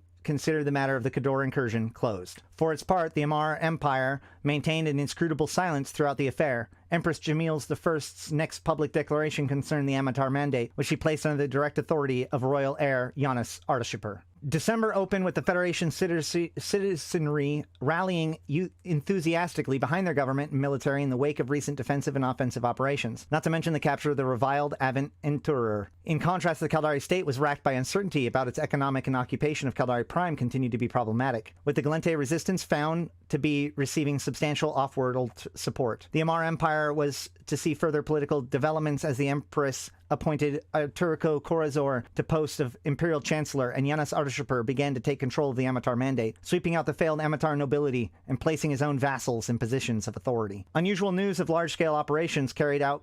By the way, this is important because Artashipur eventually promoting one of the Minmatar governors to holder status, I think it was one of the things that first triggered Chakade to start causing a fuss, and he was eventually revealed to be the EOM infiltrator and attacked the planet with the Doomsday, the Dread attacks with the final attack with the Doomsdays on the Amar Empire was to see further political developments as the Empress blah blah blah blah blah. Unusual news of large-scale operations carried out against the Blood Raider Covenant by the Royal Khanate Navy led to even more astonishing revelation. After intense fighting and massive losses on both sides, the Khanate Kingdom was able to send renegade ex-Chamberlain Dachuta Karsoth into chains to its Amar allies. So now Karsoth, who is the guy who kind of was trying to take over the Amar before Jamyl showed up, and the admiral that was connected to the Kador attack, both of them are now captured. The final days saw the year of remarkable events, but one of these towered above all the others. Empress, her deep gratitude to King Khanate II and the Khanate Kingdom and Empire seemed closer than ever before. The final days of the year saw three remarkable events, but one of these towered above all the others. On the 25th day of December YC110, wow, Christmas, the traitors Avent Enterer and Doka Karsoth were executed by their respective governments. The heretic and former chamberlain was extraordinarily permitted to the small dignity of an execution held behind closed doors. In this, perhaps Jamyl Sorum thought to send a message. In the Gallente Federation, the renegade Federation Navy officer was put to death in a quite different fashion. Envin Entur was publicly executed in the most grotesque fashion that the Federation could devise, as a sound-sensitive chemical agent disrupted the very cells of his body in response to the roars of the watching crowd. Contrast between these executions was not lost on anyone. So that is a critical event right there, okay? So what they did was, in order to execute this dude, they put him on stage, and then they gave him this chemical that responds to a specific way,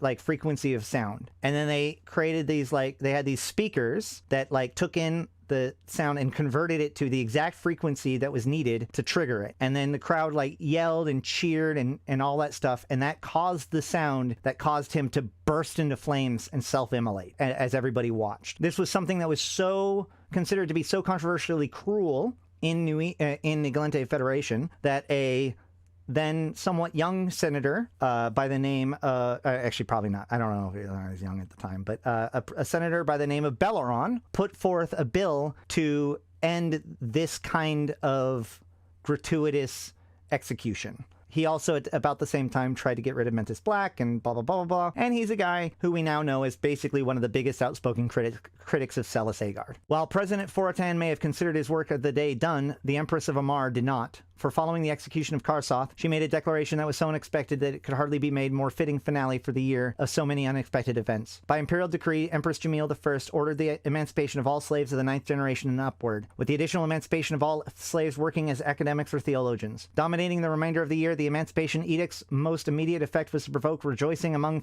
former slaves. Its longer-term effects remain to be seen, but as a sign of the ability of Empress Jamyl I to make radical change, it cannot be understated. YC111. This one is so crazy, it's broken down into months. With New Eden still absorbing the implications of Empress Jamyl I's emancipation of all slaves of the 9th generation and upward, New Year brought news of some holders in outlying regions of the Amar Empire refusing to comply with the imperial decree on slave release. While hundreds of millions of slaves had been or were in the process of being released following the Empress's proclamation, holders controlling several million slaves in the systems in Iridia and Genesis regions defied the edict and demanded the Theology Council make a ruling on the religious legality of the order. Some reclarant holders were also went so far as to appeal to the Speaker of Truth, in itself suggesting that this was for them a direct dispute with Empress Jamyl I. The hopes of the so-called Refusard holders were to be dashed when the Theology Council swiftly condemned them and called on all imperial subjects to enforce the will of Empress Jamyl I. The Theology Council's trenchant ruling reaffirmed the ancient doctrine that the word of the Empress is the word of God, and the will of the Empress is the will of God, and warned of harsh punishments for those continuing to refuse the edict. Empire-wide transmission of the Council's ruling and news that the Speaker of Truth declined to intervene led to widespread collapse of the Refusards, with many immediately complying and repenting before officials of the Imperial Chancellor. However, several holders on several planets of Iridia region, known for its plethora of hardline cults and ultra-Orthodox sects, maintained their refusal to release slaves under the terms of the edict, citing religious justification. Chancellor Corazor instructed a fleet seconded to the Chancellery to enforce an edict using all means necessary. It is known that the enforcement fleet subjected several Refusard holders' estates and associated targets to heavy bombardment from orbit. The numerous locations were assaulted by the Chancellery troops. In all, these actions resulted in the seizure of over 15 million slaves who were subsequently released in line with the Emancipation Proclamation. The treatments of most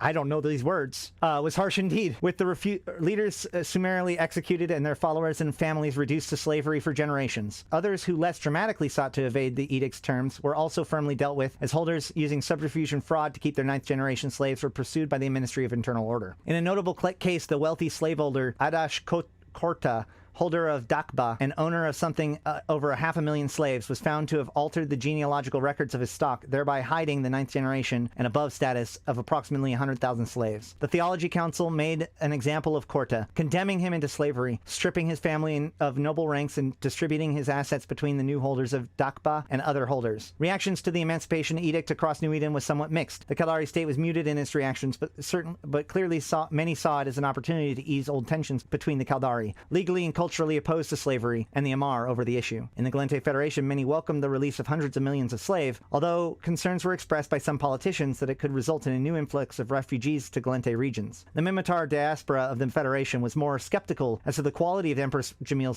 I's mercy. This view found more than an echo in the response from the Minmatar Republic, where Samatar Malatushakor warned of Amar treachery, even as he welcomed millions of slaves home to the Minmatar worlds. Reactions to the widely publicized executions of Grand Admiral Advent Entur and former Amar Court Chamberlain Karsoth at the end of the last year continued for some time. Most stringent in their criticism was the very public grotesque method of cellular immolation by the Federation to put to death the traitor Entur was the servant sisters of Eve, calling it barbaric and inhumane, and urging the method to be banned. The Federation government made no response to this, but many Gallente citizens defended the public execution with the immolation methods. Pro-war rallies saw many thousands backing the Federation's approach, though their citizens expressed quiet reservations. In contrast, reactions were private. Almost dignified execution of Karsoth were few. However, the Amar Imperial Navy observers report the Royal Khanid Navy operations against the Blood Raider Covenant had netted Karsoth, told of the heavy costs on both sides. Early in January, in another bit of initiative from the Amar Empire, Empress Jamyl I announced a multi-trillion ISK package of investment into the Caldari state. The Caldari Amar Economic Stimulus Agreement,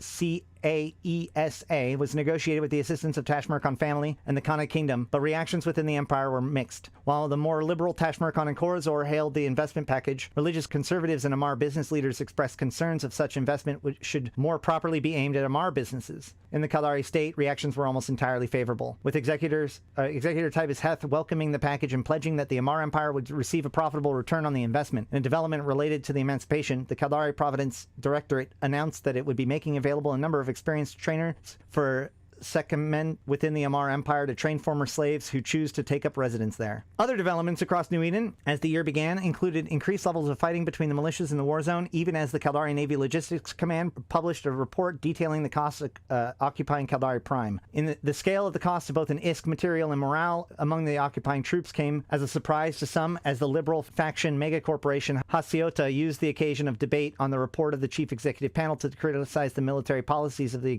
state executor Tibus Heth. While this criticism elected some support, the Patriot Bloc corporations, in particular Lydai, supported Heth's policies vigorously. Perhaps more ominous for Heth than the almost expected criticism from the liberals was the silence from the practical faction corporations. Certainly, the grim tally set out from the report had certainly caused disquiet among the profit-conscious Caldari megacorporations. Another significant development in the Caldari state concerning the Ishukone Corporation. Without a CEO since the Malkalen disaster in May of YC111, the megacorporation's long search for a new chief executive, with several candidates having fallen by the wayside in the previous year, it emerged that the Ishukone board was seriously considering two leading contenders. Menz Repala, CEO of Ishukone Watch and friend to the late Ortro Guruyushi, and Soisen Akilala, CEO of Ishukone mining subsidiary Mindrill. With both candidates being chief executives within the Ishukone family of corporations and appealing to different tendencies within the Ishukone board, the competition between the two was expected to be close. In the Minmatar Republic, an upsurge in interest in the history of the Minmatar and the tribes were almost interestingly manifested in a great increase for enthusiasm in the traditional cuisine of the Minmatar people. The Minmatar Native Fresh Foods Corporation reported a rise in sales of traditional ingredients and recipe books, attributing the cost-effective of traditional cuisines as well as the attraction of eating like Minmatar. The Independent Gaming Commission announced its 6th Alliance tournament for Capsuleers would begin at the end of the month, in a move that was perhaps designed to play on patriotic feelings within the core empires and thereby increase viewing figures. The IGC announced that the teams of the 4 militias would be accepted into the qualifying rounds of the tournament. In this event, none of the militia teams progressed past the qualifiers into the final rounds, perhaps unable to score sufficiently against seasoned and well-equipped Capsuleer Alliances squads despite some individual wins. February. The 6th Alliance tournament came to an end in February, with Pandemic Legion defeating RUR Alliance in a thrilling final match between the latter's Caracal Navy Issues and Abaddon team and Pandemic Vexor Navy Issue and Minmatar Command Ship Squad. Having already defeated and defending the champions of Evoke Alliance in the semifinals, their victory in the finals saw Pandemic Legion crowned Alliance champions for the first time after a history of strong showings in previous tournaments. The continuing war with the Gallente Federation occupation of Caldari Prime continued to be sources of contention throughout the month. The Wiakomi Peace Corps, the security arm of the Patriot faction, Yulai Corporation, announced that it was sending an additional full brigade of troops to take part in the occupation of the Caldari's original homeworld. This highlighted the involvement of a number of corporate security troops forces belonging to mega corporations such as Kalikiota, Laidai Corporation, and Yulai, along Caldari Navy Marines and Provost troops of the Caldari Prime, or on Caldari Prime. The Yulai deployment was considered to mark a shift away from such corporate forces working mainly as a defense force around assets seized by mega corporations towards being contract troops answering to the Caldari provisional government on the planet. While the Patriot corporations such as Yulai continued to be unstinting in their support of the occupation and general war effort,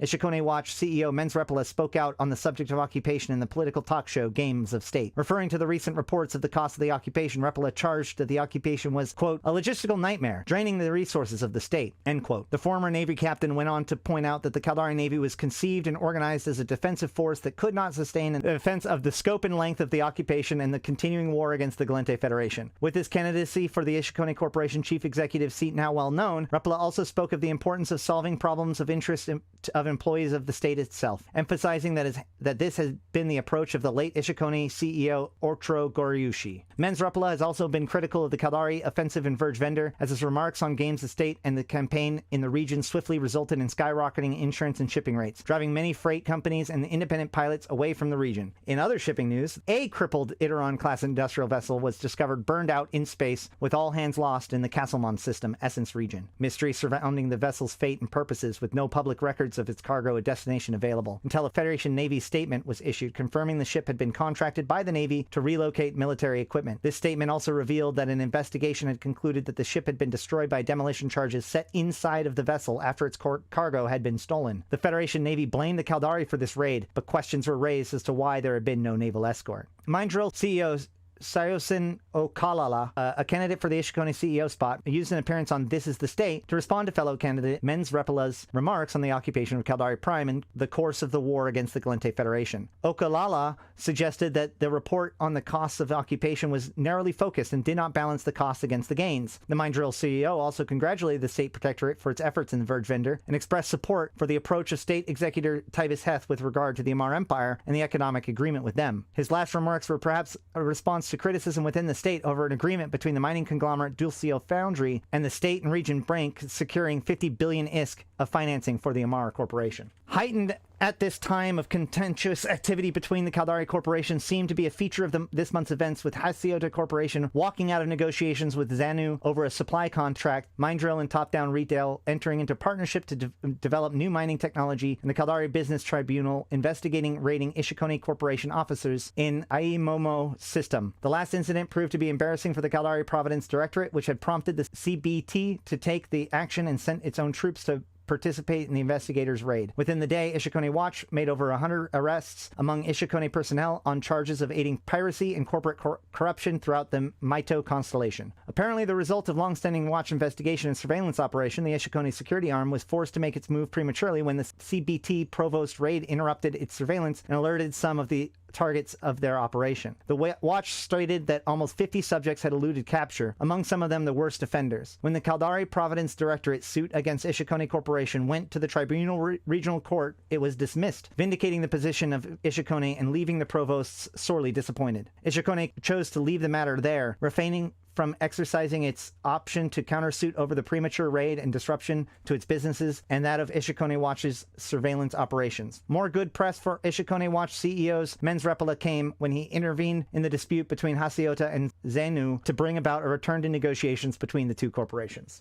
In the Amar Empire, news of the arrest of the Ammatar Fleet General, Admiral Iker Aro, in the orders of Amar Royal Heirs Giannis Artishiper, shocked many across the Ammatar Mandate. The charges against Admiral Aro were listed as dereliction of duty, failure to prevent mutiny, and treason. Speaking about his decision to order the arrest over 6 months after the Elder invasion exposed serious deficiencies in the Ammatar fleet and sparked widespread defections from its ranks, Giannis Artishiper noted that, quote, as one in charge of the Grand Admiral Aro is totally responsible for the failures and actions of his men, end quote. The action caused much disquiet amongst the ranks of the Ammatar fleet, with many fearing a general purge. On this, the royal heir would only say that he had yet to decide how deep the ineptitude of the fleet runs. In Amar itself, the charismatic former slave and cleric of the Salvation Church of Blessed Servitude, Abel Jarek, declared declared the intention to lead a salvation crusade from Amarr to Pator, home system of the Minmatar. Accompanied by the 214th Minmatar former slaves, Jarek left Amarr aboard a chartered transport and began to tour around Amarr systems, picking up former slaves to take part in the crusade. The Salvation Crusade ships were soon preparing to cross into Minmatar space, where they would have left behind their House Sorum security escort, the presence of which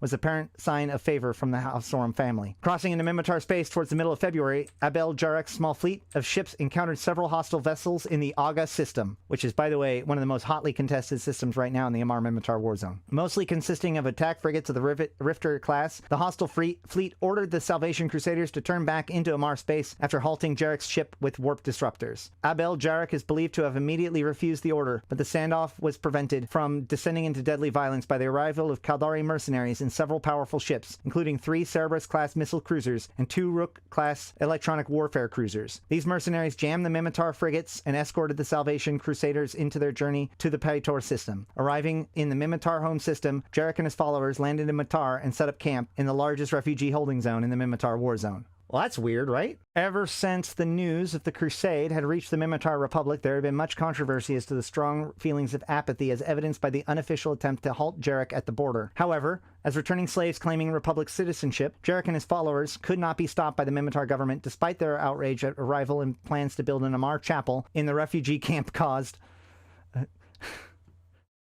Okay. This outrage manifested itself in a number of violent arguments and minor scuffles when Jarek's followers ventured into the main camp to preach. This hostility culminated in a major escalation when several hundred strong troops of rioters, apparently led by masked men directing the crowd's action, broke into the Salvation Crusade compound and burned their Amarr chapel down. The violence resulted in numerous injuries among Jarek's followers, but there were no deaths. Complaints from the local police and fire services took too long to arrive or dismissed by the Matar authorities.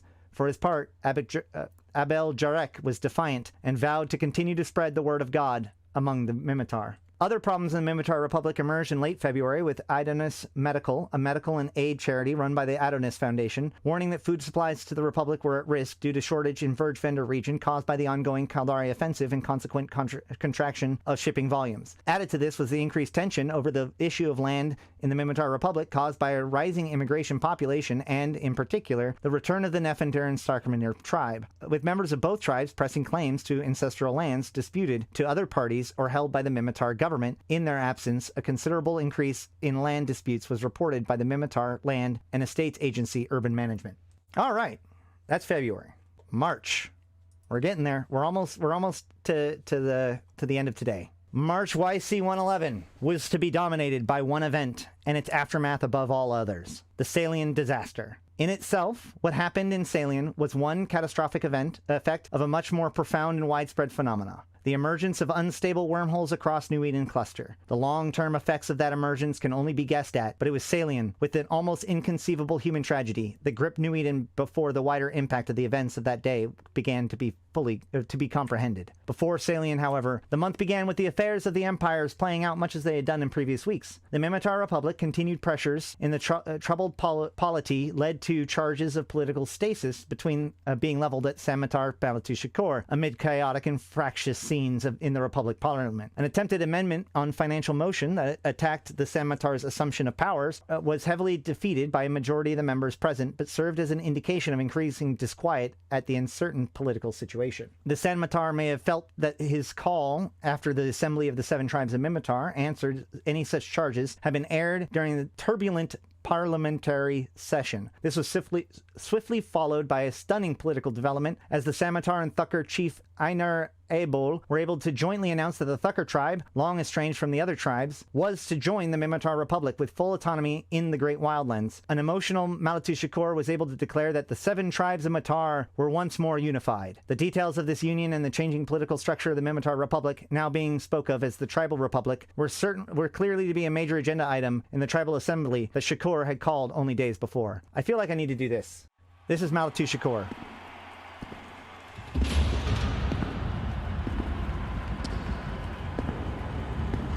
Let me tell you who we are. We have a legacy. A legacy that shaped us. A legacy that we've built.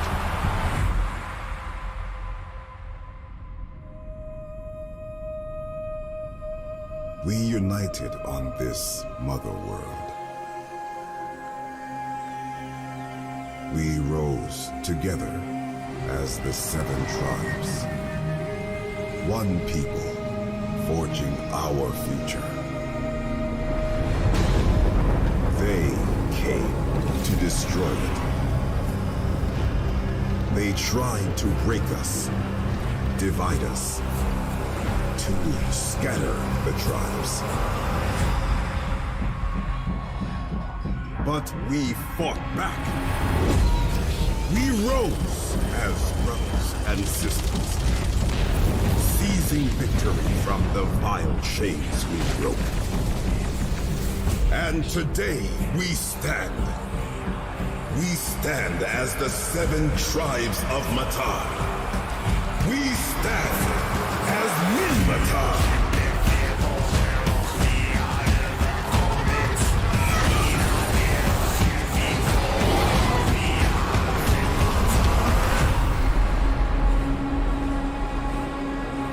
Such a good video. All right, where were we? All right. In the Gallente Federation.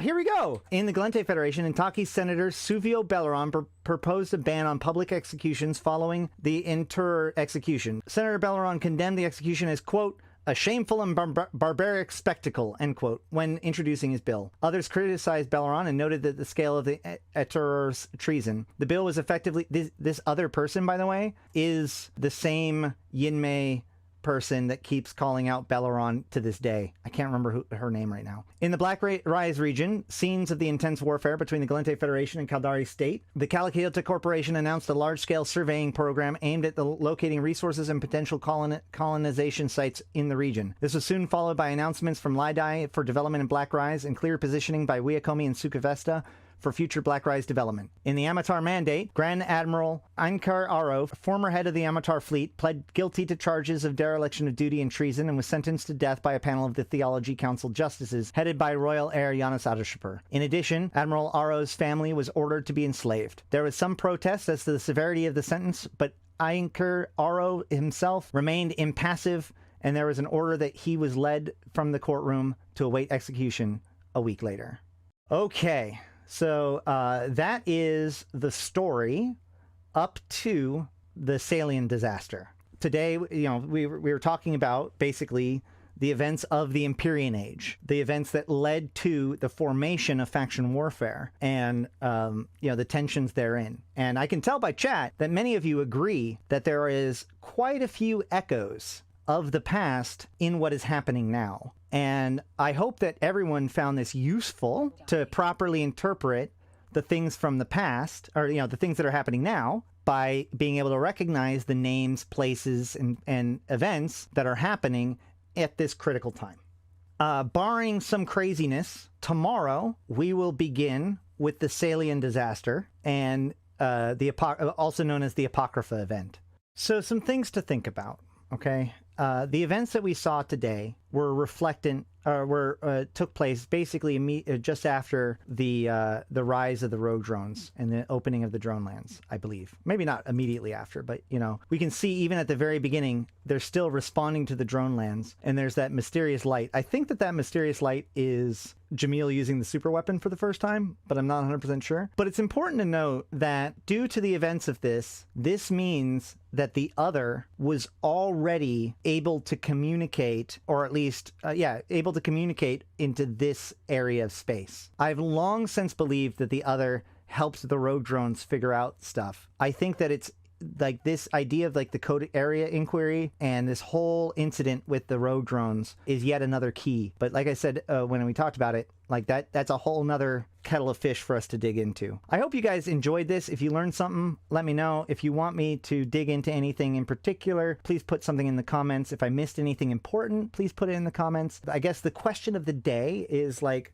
actually, this is a good question. I've been meaning to do like the top 10 villains of EVE Online. As both races and individual characters. I just kind of want to get an idea of a quick poll underneath here. So in the comments below, tell me who is your favorite EVE Online bad guy right now? Yeah, characters from lore only, no players. Yeah. Unless that person has been like actually done something within the lore, right? I don't think any players have done anything in the lore that could be considered villainous. I don't think. Any rate, yeah, I'd just be interested. You know, there's Zoria, there's Sancha, there's all the pirate leaders. There's Karsoth, there's Phallic Range, there's the Other. There's all kinds of different choices. Omir, Bloody Omir, the head of the Blood Raiders. Yeah, that he's out there. All right, but let's see. Anything else to cover before we wrap things up? Is it time to wrap things up? I mean, you know, it's close enough.